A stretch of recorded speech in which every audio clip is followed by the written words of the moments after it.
Thank you, sir. Thank you. Thank you. Thank you very much. Thank you. Dr. Birappa, sir. I'm here only. Yeah, sir. You are audible over here. Yeah. Good afternoon, madam. Yeah, good afternoon, sir. And good afternoon, everybody. I thank organizing committee and secretary and all EC members of ASI for giving me this opportunity. Like any other previous conferences, we have a session on acute abdomen. So we have two speakers in this session, Dr. Madhusudan and Dr. Verma. Madhusudan will be speaking on general principles of management of acute abdomen. Of course, that includes management, investigations, and principles of management. May I request Dr. Madhusudan, who is the head of the Department of Surgical Gastroenterology at Osmania Medical College. Good afternoon, sir. Hello, Madhusudan. Yes, sir. Am I audible, sir? Yeah, very much. Yeah. Good afternoon, Professor Birappa, sir, and my Good senior afternoon. colleagues and my friends and students. I would like to thankful to the TSI ESICON organizing chairman, secretary, and executive committee members. So I am going to talk about general principles of management of acute abdomen, which includes investigations and principles of management.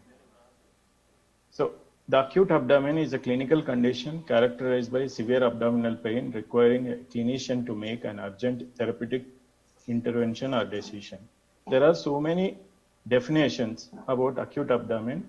One of the accepted definition is acute abdomen refers to intra-abdominal pathology, which including extra-abdominal as well as systemic, with onset of less than 1 week that may require urgent intervention such as surgery or interventional radiological procedures. So why acute abdomen is important? Because it contributes to 10% of the ER admissions. And if you don't treat, if you don't diagnose life-threatening surgical condition in time, that means delay in leads to increased morbidity and mortality. And clinical decision sometimes, in spite of taking good history as well as examination and relevant investigation, sometimes you cannot get a specific diagnosis. So that is why there is always some amount of diagnostic dilemma, however you are experienced. So before going to talk about acute abdomen in detail, we will always to remember the pioneers which worked extensively their lifetime on acute abdomen, that is Professor Zachary Cope, who is an English surgeon, poet, who worked his entire life for acute abdomen. He's invented or is discovered some of the important signs in acute abdomen like Cope-Soyas test for a retrocecal appendix and Cope-Subgerard test for a pelvic appendix or pelvic abscess. So most important thing people are remember for his excellent book on the early diagnosis of acute abdomen, which was started in 1921 first edition, which was continuing till now 21 editions were there. This book is considered to be one of the standard textbook for acute abdomen across the world. The famous quote, that Cope's quote is, "The good surgeon must feel for his patients, but never let disturb his judgment for a treatment." That means he should be, whenever need, aggressively he should treat. So there are so many, I doesn't want to go in detail about what are the causes of classification because lack of time. So there are so many causes for acute abdomen, which includes abdominal condition and extra-abdominal conditions. Abdominal conditions, we can characterize obstruction like small bowel obstruction or infarction like volvulus, like infective etiology like appendicitis or bleeding conditions. So many medical conditions like inferior wall MIs sometimes present with acute MI, sometimes basal pneumonia will present acute abdomen, sometimes diabetic ketoacidosis, sometimes vasculitis conditions like SLE, Henoch-Chernland, and Purpura. So you should remember when you make a diagnosis for acute abdomen, you should think all these extra abdominal causes also. So coming to my proper talk about how to approach for a acute abdomen cases is, first thing is clinical evaluation. A accurate history and complete physical examination is very much essential for the diagnosis. And resuscitation and immediate diagnostic tool is the next step. It should go simultaneously. And once you made some provisional diagnosis or differential diagnosis, you can order some relevant investigations modalities. So as you know, in acute abdomen, the abdominal pain is important presentation. A good clinician who can dedicate in eliciting history can point out some extent about origin of the organ, particularly onset, progress, severity, like that. So as you know, many people knows the types of pain in abdomen is visceral pain, referred pain, or somatic pain. So visceral pain usually due to stretch of the intestines or obstruction of the hollow viscus, which is autonomic mediator. Usually it is in the central portion depending upon the embryological origin.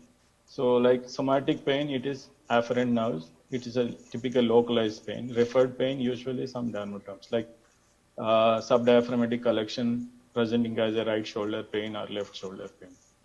So most important thing is acute abdomen presenting especially right lower quadrant abdomen or lower abdomen in a reproductive age female. You should always look for take history of clear about reproductive menstrual history and medical history most important, particularly in the presence of coronary artery disease or history of NSAID intake or history of alcohol, smoking. These are all contributes to in helping a diagnosis.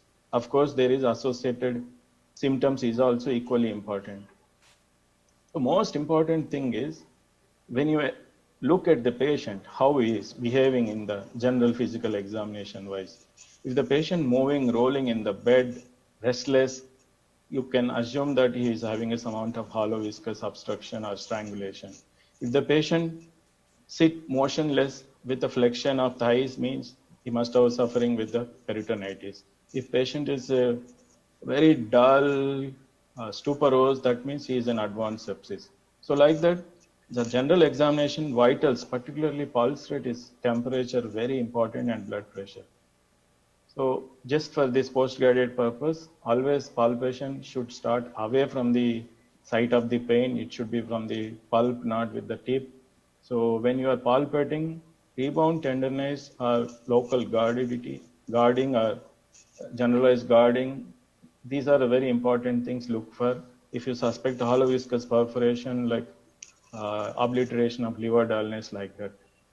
So whenever there is abdominal examination is there, never forget examining the hernial orifices, external genitalia, as well as back, rectal examination, vaginal examination. So once you are taken a reasonable good history and examination, you will have some idea whether upper abdominal pain, lower abdomen, right lower or left lower quadrant. So depending on his patient's vital like pulse rate, tachypnea, fever, all these things, he should start simultaneous resuscitation and order for some investigations.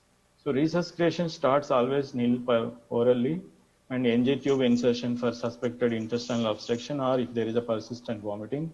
IV line start IV fluids, analgesia.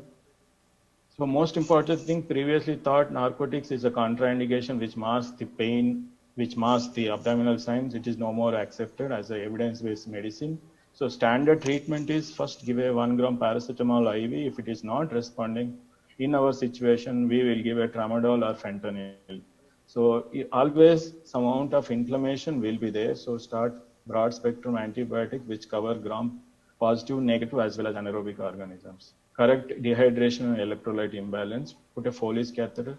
Best way of assessing hydration is urine output measurement per hourly. It should be at least 0.5 to 1 ml per kg per hour. So in a critical ill patients, airway, oxygen supplement, oxygen saturation, ABG with the lactate and central venous line and assess the volume replacement with CVP measuring. So the standard investigations supposed to be ordered in a case of acute abdominal, CVP, electrolytes, blood urea, creatinine, amylase, lipase, ABG with serum lactate, liver function test. If the childbearing is pregnancy test, blood grouping and ECG.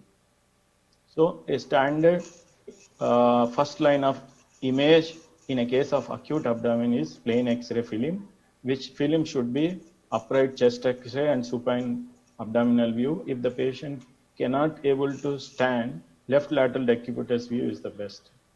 So this is a commonest presentation is acute hollow viscous perforation, which present as a gas under dome of diaphragm. So because I would like to show some of the things which mimic like pneumoperitoneum, because many of these surgical residents who are with us in Osmania always used to show this. This is the one case of Chilaiditi's sign, which mimics like gas under dome of diaphragm. But if you see closely, there is some amount of hostile pattern, that is white markings are there. That means this is a normal, some form of physiological variation.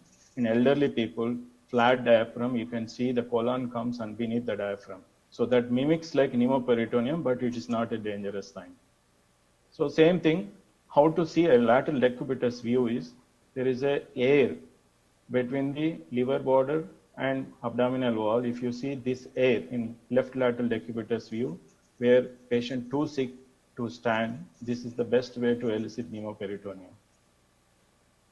So the thing is, in acute intestinal obstruction is another commonest presentation of acute abdomen. So people should know how to differentiate by seeing a plain X-ray, whether it is given dilated bowel is small intestine or large intestine. So there are some criteria for there. When bowel is small bowel more than 3 centimeters in transverse diameter, it's called as a dilated. Whereas in a large intestine, when it is more than 5 centimeters, usually in small intestine central portion, in large intestine peripheral portion.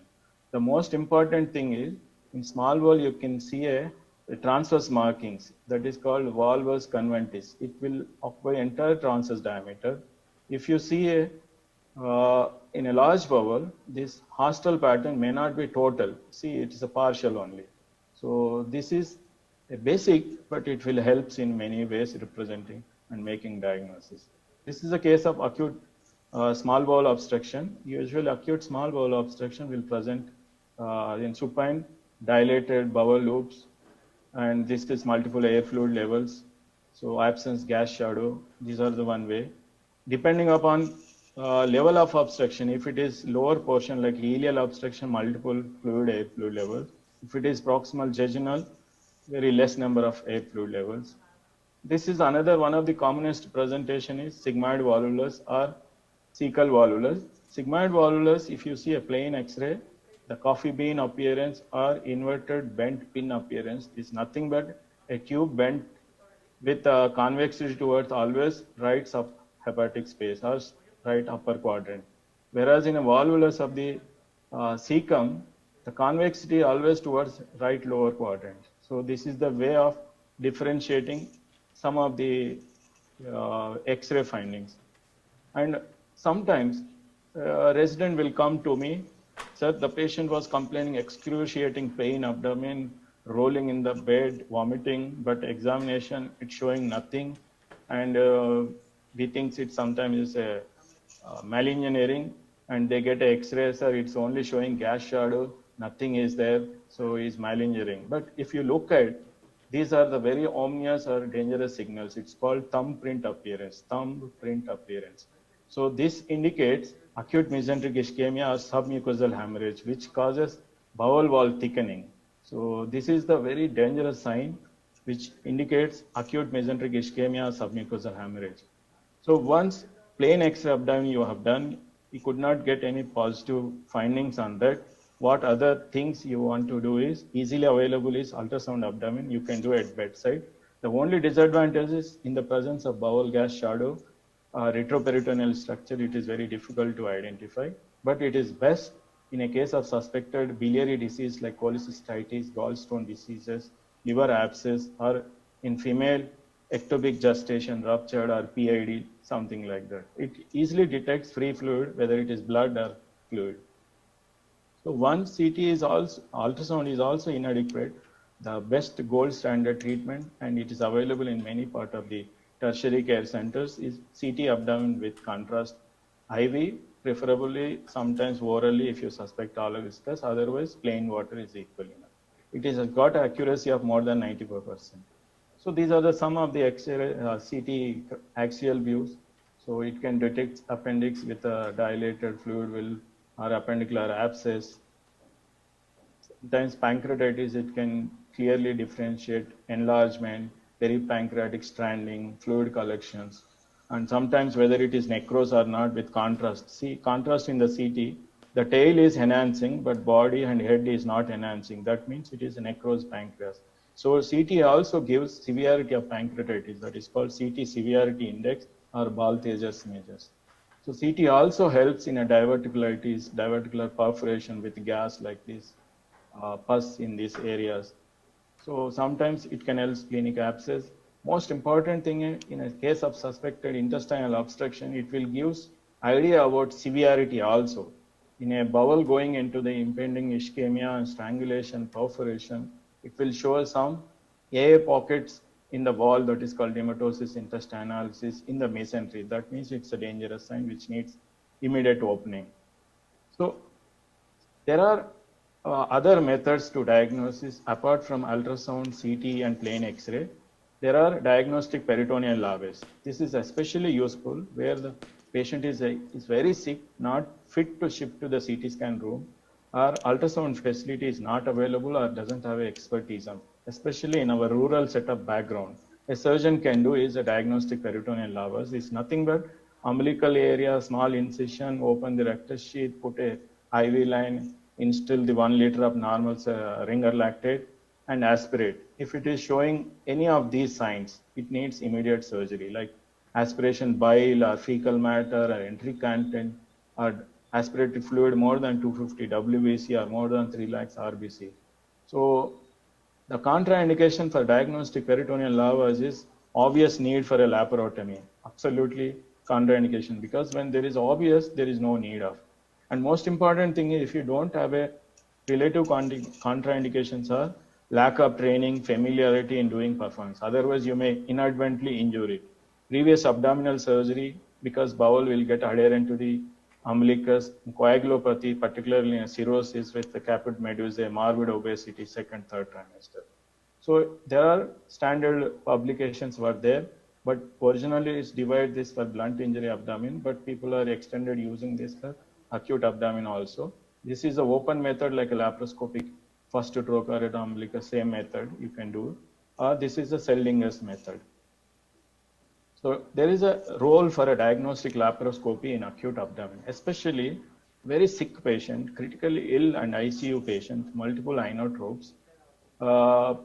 This is a diagnostic laparoscopy at bedside under local anesthesia. It's got a role which can make 90 to 100%. Sometimes if you do a diagnostic laparoscopy in the operation theater, you can proceed for a therapeutic procedure also. Limitation is it cannot detect retroperitoneal process.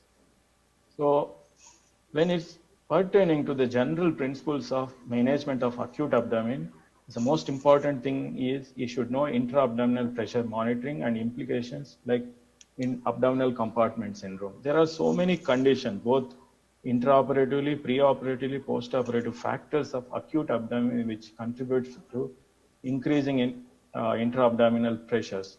So one of the factors like presence of paralytic ileus, gastroparesis, pseudocolonic obstruction, or fluid in the abdomen like hemoperitoneum, ascites, or when the patient is very shocked, acidotic, you're going on fluids more than 10 liters, like oliguria, sepsis. These are all conditions contribute to capillary leak into the abdomen, which makes the tense abdomen, which causes increasing intra-abdominal pressure. There are World Abdominal Compartment Syndrome Society, which is graded intra-abdominal hypertension as a 4 grades. So 12 to 15 is grade 1, to 16 to 20 grade 2. Grade 3 is 21 to 25, grade 4 25, about 25. So grade 1, 2 you can manage medically, conservatively. Grade 3 invariably requires some form of surgical intervention. So there is a difference between intra-abdominal hypertension versus abdominal compartment syndrome. Abdominal compartment syndrome is called as when sustained intra-abdominal pressure more than 20 millimeters of mercury with one of the new organ dysfunction or failure. So why it is important? Because whenever there is acute abdominal compartment syndrome, there will be decreased venous return because IVC will be compressed. So cardiac output will decrease, sometimes increase the cardiac work of breathing after work, as well as it increases pulmonary complications by pushing the diaphragm, atelectasis, functional residual capacity, and sometimes leads to ARDS. It causes renal compromise function, particularly it decreases the blood flow to the glomeruli. So perfusion of the kidneys will compromise. So AKI can precipitate. It can also compromise the gut viability by compressing the mesenteric vascular circulation. So gut migrated sepsis. So all interrelated. So abdominal compartment syndrome, if you don't relieve in a time, if you don't optimize, patient may lands into multi-organ function modes.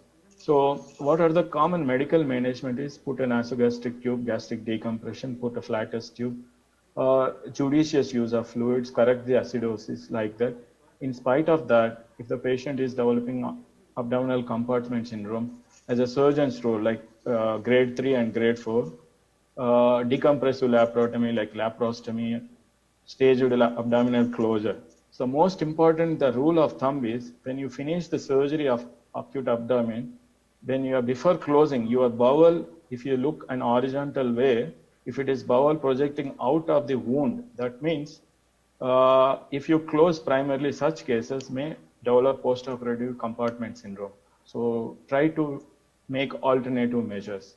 So there are decompressive laparotomies. Another principle is when you are operating a abdominal acute intestinal obstruction with a massive dilated bowel, first thing is decompress the bowel. Because if you decompress early, there is a decreased ischemia, so gut migrated sepsis will be there. There are temporary closure techniques or laparostomy. There are various methods, Bagota bag closure, tower clip, or mesh, zipper laparostomy, vacuum assisted wound closure. So this is nothing but simplest method you can do in any setup. Simple Eurosac bag, cut over it, and put a one wet mop over that. Put a Eurosac bag and stitch with the one silk continuously, or vacuum assisted. That is nothing but you put a 3 liters bag, stitch it to it, and over that you put a drains. Over that you put a steri drape so that any fluid which is seeping, which will be collected. So vacuum assisted. The most important thing is when you are opening a tense abdomen, when you are doing a surgery, you should always think that the patient is having a primary abdominal compartment syndrome. So there is always possible once you open the abdomen, reperfusion syndrome. That means sudden release causes acidosis, vasodilatation, increased lactate and potassium suddenly go into the systemic circulation, which causes cardiac arrest, asystole. So best thing, you should speak with the anesthetist while you're opening. You should preload with the crystalloids 1 liter normal saline, give 100 ml soda bicarbonate, 50 grams of mannitol to protect kidneys and heart. So after initial assessment of patient with acute abdominal pain should be categorized. Your aim is which are the triage, that means which are the life-threatening condition which needs immediate surgery, which needs little bit delay surgery, which needs conservatively, which doesn't need any surgery form. So the patient who, the first category, you should identify patient who need immediate laparotomy, that is called abdominal crisis. So massive intra-abdominal bleeding like ruptured aneurysms or ruptured ectopic like gestation or spontaneous hepatic or splenic rupture, or acute intestinal ischemia with hypovolemia and resistant to acidosis, or intra-abdominal sepsis with high fever, tachycardia, sweating, hypotension, deterioration in mental status indicate septic shock. Any of these 3 conditions which needs immediate laparotomy. Most important thing in acute abdomen, you should exclude a severe life-threatening medical condition. That is also equally important, like MI, spontaneous tension pneumothorax, like DKA. Second thing, the categories in acute abdomen is patiently with rapidly life-threatening conditions who need urgent laparotomy, that is within 4 to 6 hours, not like imminent. So perforated hollow viscous strangulated bowel, intra-abdominal abscess with free intraperitoneal leak, like diffuse peritonitis. So clinical, laboratory and radiological indicator for urgent laparotomy are increasing severe localized tenderness, progressive tense abdominal distension, involuntary rigidity, high fever, tachycardia, marked leukocytosis with pneumoperitoneum. These patients need urgent surgery after stabilization. So serious condition that may needs early planned surgery or sometimes need conservative appendicitis, acute cholecystitis or diverticular abscess, pelvic inflammatory bowel disease, large bowel obstruction. This patient definitely needs surgery, but not like imminent. So you need to correct like put a Ryle's tube, decompress it, hydrate, collect electrolyte abnormalities, all these things, give antibiotics. So it's not like a massive intra-abdominal bleed due to ruptured aneurysm. So imminent, urgent, and elective are less serious. So some patients present like acute abdomen, but it doesn't require immediate surgery. So you can manage conservatively like renal colic, biliary colic, IBD patients, etc. So these are the practice guidelines described by a Japanese society in 2015, Japanese Journal of Radiology. This is the only latest guidelines issued for acute abdomen was after reviewing existing literature and recommended grade of recommendations. So they says that whenever a patient comes with a casualty or ER, assess the vital signs. If there is abnormal, you stabilize the physiological state and giving IV fluids, airway secure, all these things, hydration, same thing. Differentiate acute medical life-threatening conditions like emergency surgical condition. Depending on that, refer to the intervention radiologist or surgeon. After that, same thing. So the same thing which I told like that. So there are, because of shortage of time, I would like to conclude in a few minutes. So there are each quadrant of the pain will have a different line of investigation is acceptable. Especially pain in the right lower quadrant abdomen is one of the commonest cause like appendicitis. So after taking history, gender is equally important. In a female patient, all patient may not be appendicitis. Sometimes it can be due to ectopic gestation, tarsal ovarian cyst, UTI, PID. So in that female patient, right lower quadrant abdominal pain, first life investigation, if you exclude the pregnancy, CT is the first investigation. Whereas in male patient, if it is classical presentations like Alvarado score more than 7, you can straight forward take into the OR without any investigations. Or if it is equivocal, you do a CT and go accordingly. Same thing, a acute onset of severe generalized abdomen. Acute onset of severe generalized abdomen, there are different managements. So if there is a peritoneal signs, abdominal X-ray, pneumoperitoneum, straight to OR. If there is no pneumoperitoneum, then you can give a water-soluble contrast or CT depending on that leak, and you proceed to management. If it is, there is no peritoneal signs, but acute onset, severe generalized pain, it could be ischemic bowel disease, it can be strangulated bowel disease. So acidosis lactate indicates that. CT you can make it out. Arterial ischemia, either you can take to the OR or angiography, or intervention radiological procedure, or sometimes acute mesenteric venous thrombosis. This is nowadays very frequently picking up in acute abdomen following CT with contrast. Majority of acute mesenteric venous thrombosis can be managed conservatively with anticoagulations. Same thing, a patient presenting with a gradual onset of severe generalized abdominal pain, it can be due to pancreatitis, it can be due to biliary pathology. So amylase lipase will direct the patient. So if suspicion of pancreatitis, you can do CT grading. If it is not pancreatitis, LFT, all this will direct whether you need a ERCP or percutaneous cholecystostomy or surgery. So there is another thing, simple before going to that. What is damage control surgery or damage control laparotomy or resuscitative laparotomy? It is not like a single surgery. A patient with acute abdomen, you are from ER to OR and die. So it is always a resuscitative. This is damage control surgery is nothing but it's a part of the process of resuscitation. So it is better to cure in more phases, 2 stages, 3 stages surgery than doing a 1 stage and allowing the patient to kill. So damage control surgery in a phased manner. So why this is needed is in the presence of sick patients, coagulopathy, hypothermia, metabolic acidosis, you cannot give a guarantee to cure in a single stage. So basic your principle is control the hemorrhage, prevention of contamination, protection from further injuries. So there are which conditions you need to do a damage control is when acidosis pH less than 7.2, hypothermic, or when requiring more than 5 units of blood transfusion. So what you have to do in damage control is first open the abdomen from xiphoid to the pubis. First control the bleeding by putting a packs over the perisplenic, perihepatic areas, and if it is sometimes exsanguinating with the aortic clamp, once after control, then you can try for a specific areas of bleeding. There is a gastrointestinal contamination. If there is, you see hollow viscous perforation, you suture it, or sometimes extensive gangrene or this thing is there. You resect it, but never do anastomosis primarily. Sometimes if you are planning a laparostomy, you just keep the closed and inside the abdomen, put a zipper laparostomy or Bagota bag and re-explore once after patient stabilize after 48 to 72 hours. That means once acidosis is corrected, coagulopathy is corrected, you go by second look laparotomy.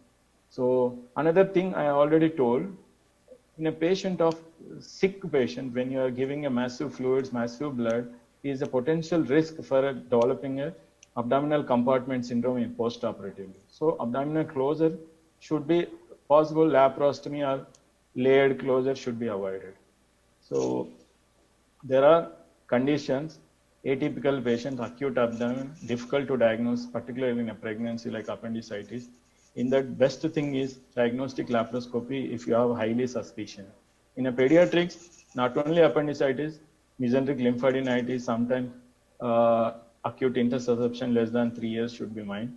In a critically ill patient, they cannot present any signs guarding all these things. When you are in doubtful inotropes, patient multiple inotropes, do a better bedside diagnostic laparoscopy or DPL. Immunocompromised patients will have a will not have a guarding, will not have a fever presentation, will not have a leukocytosis. So in spite of that, they may have a severe underlying abdominal conditions. So in such patients, CT will give us some amount of idea. So commonest cause is pseudomembranous colitis. In morbid obesity also, these abdominal signs elucidation is very difficulty. Such patient ultrasound also is not suitable. CT is best, but sometimes super obese patient, CT scan mission also, they may not fit into that. In such condition, diagnostic laparoscopy is the one treat option in acute abdomen. So these are some of the suppurative appendicitis, Meckel's diverticulitis, ruptured ectopic gestation, acute empyema, sigmoid volvulus. This is a diverticular perforation. This is acute mesenteric ischemia with strangulation and impending gangrene of the ileum. So my take-home message is accurate history, complete clinical examination are essential to put a provisional diagnosis, short list of differential diagnosis, institute diagnostic test to decide if the patient will require urgent surgery or not. It is not important to make a particular diagnosis, but to detect urgent, immediate, life-threatening conditions. So majority of the time, initial single assessment, first look assessment, your accuracy may be 45 to 65%.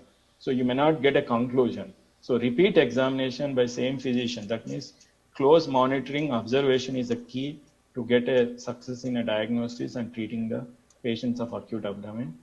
Define surgical from non-surgical abdomen. So the term acute abdomen should never equate with invariable need for a surgery. So analgesia make the patient pain-free. Opioids are not contraindication.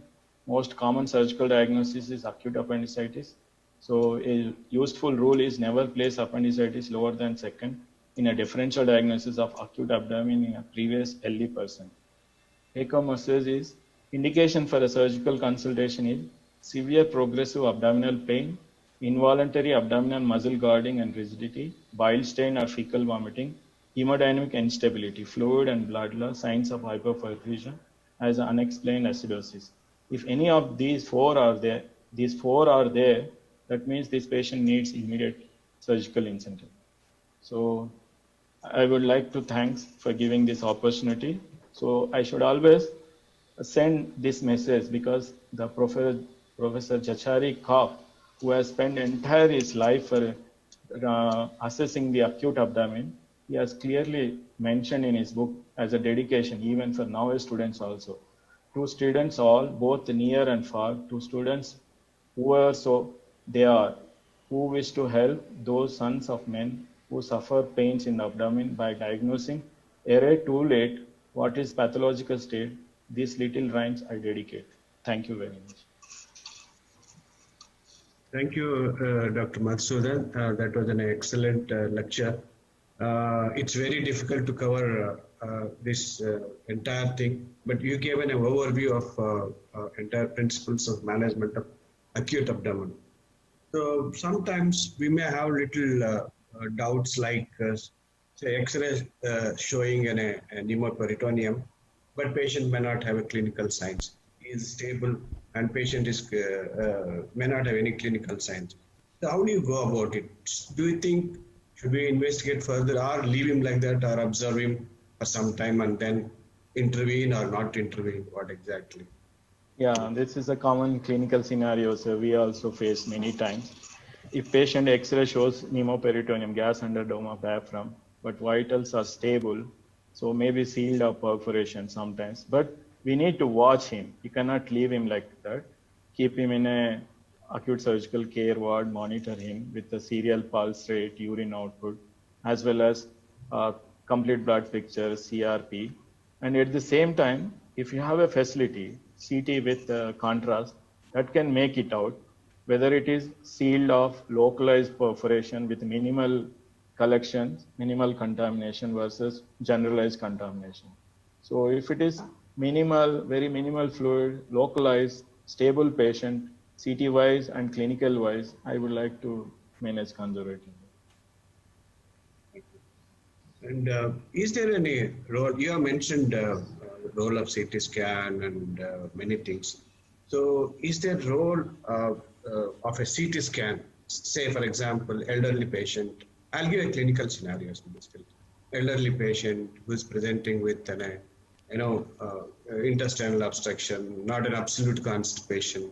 But do you think if the X-ray doesn't, as you said, the X-ray doesn't show not a dilated small bulb loops and not large bulb. Is there an indication for an CT scan in these kind of patients? Yeah, sir. Sometimes the what is called acute mesenteric ischemia sometimes will present X-ray wise, looks wise, early stage, not established gangrene. They present like a severe pain abdomen, but clinical signs will be minimal. There will not be any guarding or rigidity or even not even vague tenderness will be there. Such patients, if you pick them early, treatment is possible. If you detect them in too late, usually they land in a massive bowel resection. So such patients, the CT with contrast, especially, that will locate early mesenteric artery, that is SMA artery occlusion, SMA artery embolus, or thrombosis of the acute mesenteric venous thrombosis.